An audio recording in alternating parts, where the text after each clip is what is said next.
I hate to rain on this beautiful day, to cloud it a bit, but we're sitting in a Commonwealth, in the capital of a Commonwealth that's facing some significant challenges. Our resources are depleted. Drug addiction is gutting our Commonwealth from the east to the west in our municipal areas. Law enforcement lacks the resources. Our public health community lacks the resources to push back significantly, needs help. All this at the same time that we're dealing with approximately a 41% recidivism rate here in the Commonwealth, 41%, abysmally low. Now, stepping into this breach, ladies and gentlemen, are the folks standing behind me and the organization that I represent today. Instead of yelling at each other from one end of the political spectrum or the other, from one end of the aisle to the other, those assembled here today and those participating in this coalition are willing to reach across the aisle, reach across the political spectrum, some further than others down the political spectrum, a strange bedfellows group, so to speak, here for three goals: to make our communities safer, to help build our communities, enhance our communities, and to save taxpayer dollars so we can use those resources for the significant challenges that I touched on briefly a moment ago. Again, a strange bedfellows group. Could you imagine, ladies and gentlemen, that on the same platform, standing behind the same dais, will be the Kentucky Chamber of Commerce, the voice of the business community, the ACLU, our faith-based community, our think tanks from the right end of the spectrum, from the left end of the spectrum, and our criminal defense bar, all rowing together, all working together to achieve better outcomes, all working together to lower that recidivism rate, knowing that there are tools that have worked well in other states. There are tools that the data demonstrates can help lower that recidivism rate. There are a bevy of tools in the reentry toolkit. Now, these can consist of mental health treatment, addiction treatment, things and forgive the term that I would have been dubious of, almost social work-esque, as fatherhood courses to adjust and allow for reentry, to get our offenders back to work and contributing in the community. The most significant tool in that toolkit, the most significant that the data demonstrates, is as simple as a job, is as simple to allow an individual, a former offender, to contribute to his community or her community, to give back to society versus taking off the welfare rolls. And representing that tool and attempting to afford us that tool is what has become known as House Bill 40. It's House Bill 40 again this session.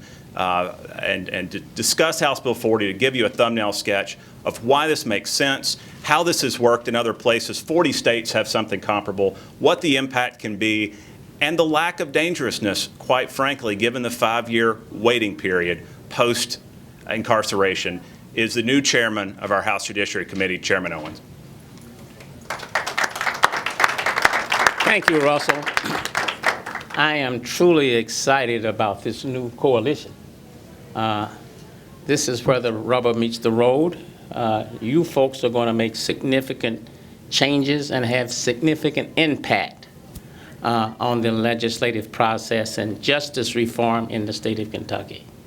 I can't think of a more exciting day for Kentucky than this day with you people. Like you said, they're strange bedfellows. Folks you would never expect to see together, talking together, reading together, working together. We are all have now come together because we understand the importance of justice reform. We understand the importance of jobs. We understand that one of the ways you reduce recidivism is to give a man a job. If he doesn't have a job, then it's more likely that he will recidivate. So again, I'm just so excited about this new coalition. I expect great things. I want you to know that I'm going to do everything I can to help you. And if there's anything I need to do that I haven't done, I'm sure you and some of the other folks will contact me. But I want you to know that I am truly excited about this day because this is a great, broad-based coalition that's going to put its shoulder behind the wheel. And when we talk about justice reform, you're going to see some significant events occurring as a result of your effort. Hi, Dave Atkinson, the late Dave Atkinson. glad to be here today to lend the voice of the business community to this issue of felony expungement. With the workforce pressures that are facing all of the employers of Kentucky, large and small, frankly, we need all hands on deck. We have got to have people who were marginalized in the past and have them meaningfully employed in our Kentucky companies.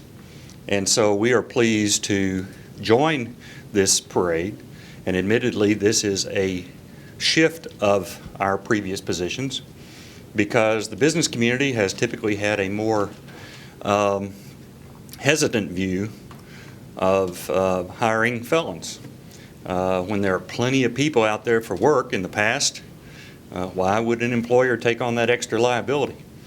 Now with the workforce pressures being such a dominant theme across the employment community, we've got to be more realistic, and that's what caused us to take a second look.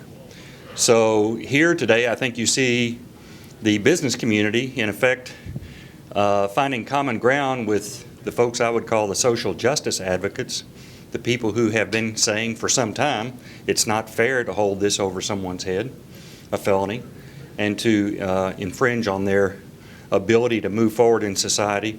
Now the business community joins that because of the workforce issues that we see. So we're delighted to be a part of this, to speak on behalf of trying to get approximately 94,000 people who are Class D felons who have been clean, in other words, no other offenses in a 5-year period, people who have turned their lives around. We need to incorporate them into the workforce of Kentucky. I'm Anthony Everett with Western United Methodist Church in Lexington, Kentucky, also representing the Kentucky Council of Churches.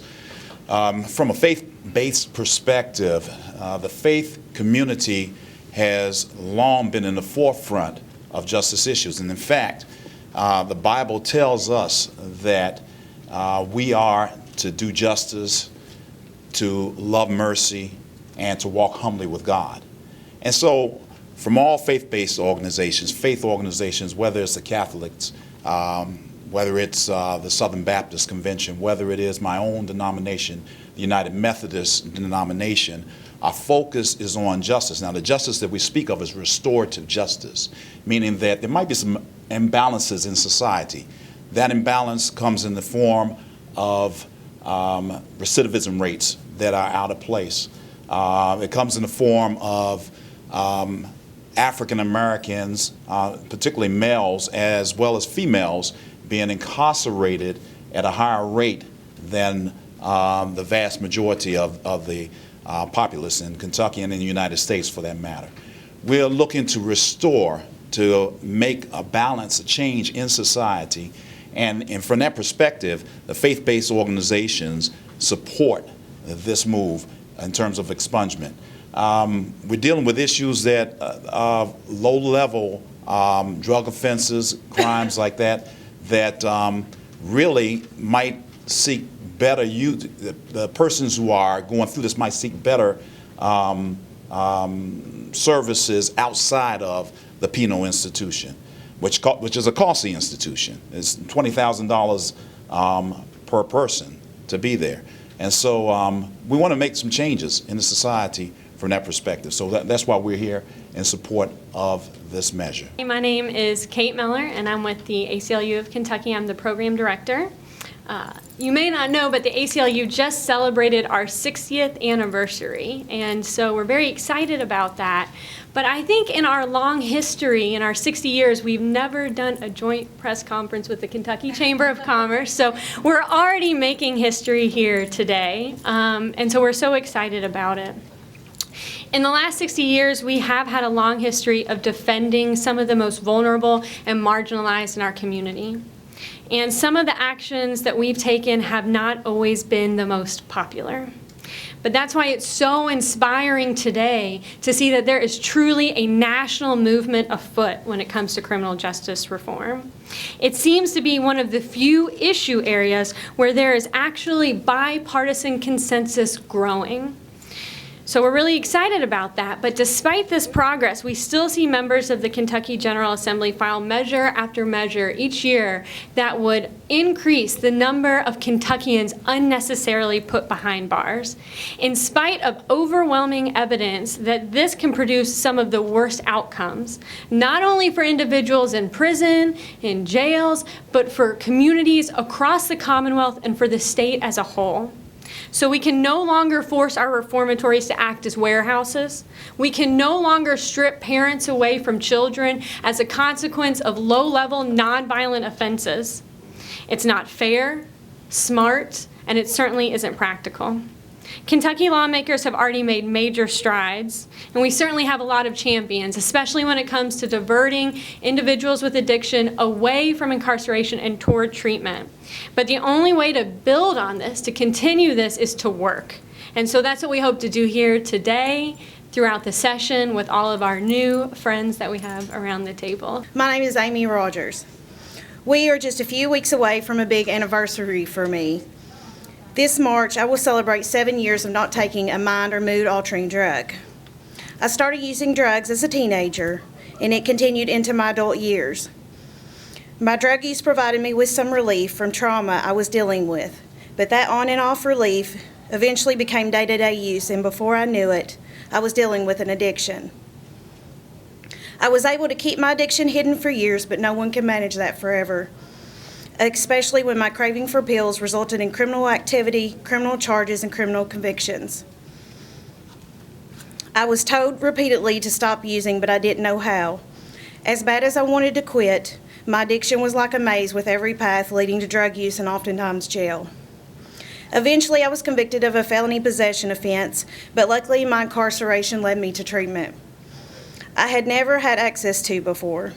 I was provided with a new path, an alternative to life I had been living. I had to identify and develop tools to take on not only the trauma I had endured years ago, but also the challenges I knew I would continue to face moving forward. One of the things I learned about while working towards my recovery was the value of unlearning my learned behaviors. I think this is a value I can bring to the General Assembly. Just like I learned to approach my addiction differently, the Kentucky General Assembly must learn to address addiction differently. I can assure that if the honorable members of the General Assembly need any guidance unlearning learned behaviors, I'm here to help. With the support from my family, my community, and a lot of hard work, I am able to use every tool in my toolbox to address life when it starts to get me down. But even after I was able to understand my addictive behaviors, it was a challenge to maintain a normal life. Long after I served my sentence, I was faced with the barriers of my criminal conviction. I was faced with a heartbreaking. It was impossible getting a job. It was heartbreaking when I was even turned down at McDonald's.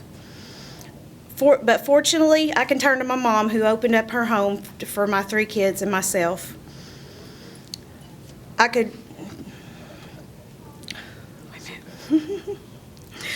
My kids and I lived with her until I saved up enough money and got a place of our own. Eventually, I was able to get a job in the recovery community, and I began my educational journey to Morehead State University, where I will graduate in December of this year with my bachelor's degree in social work.